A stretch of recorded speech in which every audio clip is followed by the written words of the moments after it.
Halo teman-teman, salam sehat selalu untuk kita semua, salam sejahtera, semoga Anda dan keluarga dimanapun Anda berada baik-baik saja.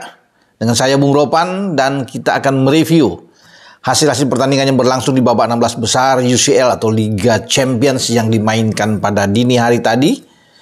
Internazionale of Milan atau Inter Milan memenangkan laga mereka di hadapan publik mereka di Stadion Meazza lewat gol dari pemain asal Austria, yaitu Marko Arnautovic di menit ke-79. Dan ini gol sematawayang bagi Inter Milan dan cukup saya pikir buat mereka untuk bisa memenangkan laga penting ini, laga yang sangat sulit ketika mereka harus menjamu Atletico Madrid dengan mantan pemain mereka, ya, satu legenda dari Inter Milan juga, Diego Simeone, yang lama bermain dengan Inter tapi saat ini dia berdiri di pinggir lapangan sebagai pelatih Atletico Madrid. Dia harus bertarung untuk bisa memberikan instruksi-instruksi kepada tim asuhannya melawan pasukan Simone Inzaghi. Dan memang terlihat jual beli serangan terjadi di antara kedua tim dan akhirnya Inter memenangkan laga ini. Namun Inter masih punya tugas untuk bisa mengamankan pertandingan ini di Wanda Metropolitano pada 14 Maret yang akan datang, karena ini tidak mudah. Menang mereka cuma 1-0, ini bisa dibalikin oleh Antoine Griezmann dan kawan-kawan ketika mereka harus tandang. Jadi tetap harus fokus bagi Inter, tapi menurut saya ini kemenangan yang patut untuk disyukuri. Daripada hasil pertandingan berakhir imbang, ini akan lebih sulit. Tapi kemenangan ini bisa memotivasi bagi Lautaro Martinez dan kawan-kawan untuk bisa menatap laga selanjutnya. Siapa tahu Inter bisa mengulangi apa yang mereka lakukan pada musim lalu sebelumnya di UCL ketika mereka melangkah begitu jauh, lolos sampai ke final sebelum dihentikan oleh Manchester City. Ya, lewat kemenangan 1-0 yaitu City, dan susah payah Inter bermain bagus pada final UCL yang lalu.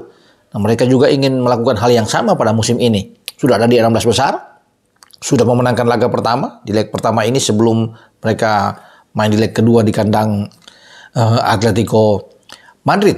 Simeone sebagai pelatih memainkan 3 back, ya. Di depan Jan Sommer sebagai penjaga gawang mereka, tentunya dengan Stefan De Vrij dan Alessandro Bastoni di sana, yang saya tahu bersama ini pemain yang sangat baik, dengan Benjamin Pavard bermain di belakang. Tapi seperti biasa dengan formasi skema 3-5-2, ia menempatkan 2 striker, Marcus Thuram dan Lautaro Martinez di depan, dan ada 5 gelandang yang kuat yang sejauh ini mereka terbang tinggi di Serie A dan calon menjadi juara atau Scudetto pada musim ini.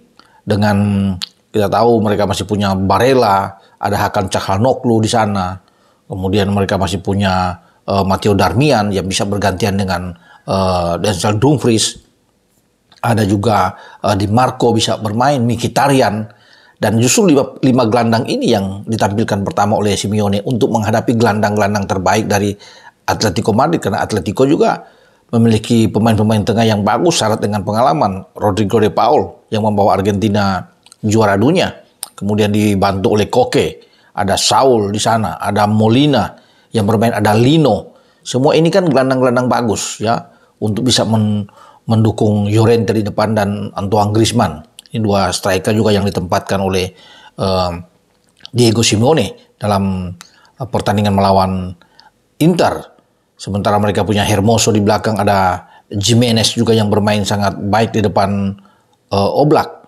Dan gol dari Arnautovic ini masuk di babak kedua, menggantikan Marcus Thuram, ya, yang di penghujung laga dia mengalami cedera sehingga di babak kedua Inzaghi ini mengambil langkah untuk memasukkan Arnautovic. Thuram ditarik keluar sebelum juga Dumfries, karena ada bukan 4-5 pergantian pemain yang dilakukan oleh Inzaghi dalam pertandingan ini. Dan Arnautovic membuang 3 peluang sebenarnya di awal sebelum dia mencetak gol di menit 79. Ya, sebenarnya kalau dia bisa memanfaatkan 3 peluang tersebut, Inter sudah unggul jauh, sudah bisa mencetak 3 gol di babak kedua dan bisa menang telak. Dan ini kan cukup buat Inter kalau bisa menang lebih dari 2 gol untuk bisa mengamankan pertandingan di leg kedua menghadapi Atletico. Tapi 1-0 yang saya bilang tadi ini agak masih rame untuk pertandingan berikut, karena bagi Atletico mereka hanya butuh dengan menang 2-0 mereka akan menyingkirkan Inter Milan. Dan gol ini berawal dari bagaimana upaya keras, kerja keras yang dibuat oleh gelandang terbaik Inter Milan, Nicolo Barella, yang merebut bola dari kaki lawan, kemudian akhirnya mendorong bola yang jatuh ke kaki Lautaro Martinez yang menusuk ke dalam kotak penalti. Tembakan Martinez masih bisa diblok oleh Jan Oblak, penjaga gawang Atletico, dan di sana muncul Arna Taufik yang mendorong bola ke gawang Atletico. Ada upaya keras untuk bisa menghalau bola ini dari Hermoso, tapi akhirnya gagal. Hermoso bahkan terperosok masuk ke dalam gawang dan bola bersarang untuk bisa menentukan kemenangan Inter. Kalau melihat dari semua aspek, dari statistik yang ada dalam duel ini, Inter itu melepaskan bahkan sampai 19 tembakan dengan 5 diantaranya on target. Nah, bagi Atletico ada 7 tembakan cuma tanpa on target. Jadi memang wajar bagi Inter Milan untuk bisa memenangkan pertandingan ini di leg pertama babak 16 besar UCL. Mereka penguasaan bola 57%, ya, berbanding 43% dari Atletico Madrid. Dan pantas ya, wajar mereka bisa bergembira di dalam laga ini setelah mengakhiri pertandingan dan mereka mendapatkan kemenangan untuk laga ini. Jadi Forza Inter untuk laga ini. Namun tidak boleh terlalu bersenang-senang, tidak boleh terlalu bereforia ya bagi Inter, karena mereka tetap sekali lagi harus bisa fokus menatap laga kedua yang sangat penting di Wanda Metropolitano. Nah, saya bergeser ke pertandingan selanjutnya, pertandingan berikut yang dimainkan secara bersamaan. Tuan rumah PSV Eindhoven nyaris kalah ketika mereka menjamu Borussia Dortmund. Untung saja ada penalti dari Luuk de Jong yang bisa menyelamatkan muka bagi PSV Eindhoven di Stadion Philips, di markas mereka. Karena sebelumnya di babak pertama mereka sempat tertinggal dari gol pemain asal Belanda juga yang datang ke negaranya, tapi dia memperkuat Borussia Dortmund, yaitu Dale Malen. Dan Edin Terzic sebagai pelatih Dortmund memainkan Jadon Sancho yang tidak berkembang di Manchester United. Sancho kembali, karena sebelum ke United Sancho kan dari Dortmund, tapi sekarang dia kembali ke klub asalnya untuk bisa bermain bersama dengan Dortmund. Nah, ini modal bagus bagi Dortmund ya. Ketika mereka bisa mendapatkan hasil 1-1, pertandingan kedua akan balik. Ya, bermain di markas mereka, dan keuntungan ini mereka harus bisa manfaatkan untuk bisa melangkah ke babak 8 besar dengan hasil draw melawan PSV. PSV yang harus bekerja keras untuk menghadapi Dortmund. Satu pertandingan, atau ada 2 pertandingan, bukan satu, 2 pertandingan akan dimainkan pada dini hari nanti atau Kamis pagi waktu Indonesia bagian Barat. Ini akan melibatkan 2 tim kuat, 2 tim yang diunggulkan, difavoritkan ya untuk bisa melaju ke 8 besar. Yang melakoni pertandingan pertama itu dengan partai tandang. Arsenal yang sedang bagus-bagusnya, sedangkan gacor di Liga Premier Inggris. Tim asuhan Arteta ini akan menuju ke Estadio do Dragão, markasnya FC Porto. Ya, kemudian Barcelona ya, yang akan nantinya menuju ke Stadion Diego Armando Maradona, markasnya bagi Napoli. Ini pertandingan penting bagi keduanya. Kalau sampai kalah ini akan berat tentunya, karena tidak mudah. Porto bisa memberikan perlawanan sengit terhadap Arsenal, apalagi kemarin di Liga Portugal mereka bisa menang dari Estrela ya, de Amadora dengan 2-0 clean sheet. Ya, dan ini cukup buat mereka untuk bisa mewanti-wanti Arsenal. Ya, tapi Arsenal datang dengan rasa percaya diri yang tinggi. Setelah mereka melesatkan 21 gol dalam 5 pertandingan terakhir di Inggris, ini luar biasa. Ya, sehingga mereka sekarang terus bisa mengancam Liverpool di klasemen sementara yang berada di atas. Ya, termasuk persaingan mereka dengan City, tapi mereka sangat baik sekali kemarin melawan Burnley. Ya, bagaimana Bukayo Saka dan kawan-kawan bisa menang dengan telak 5-0.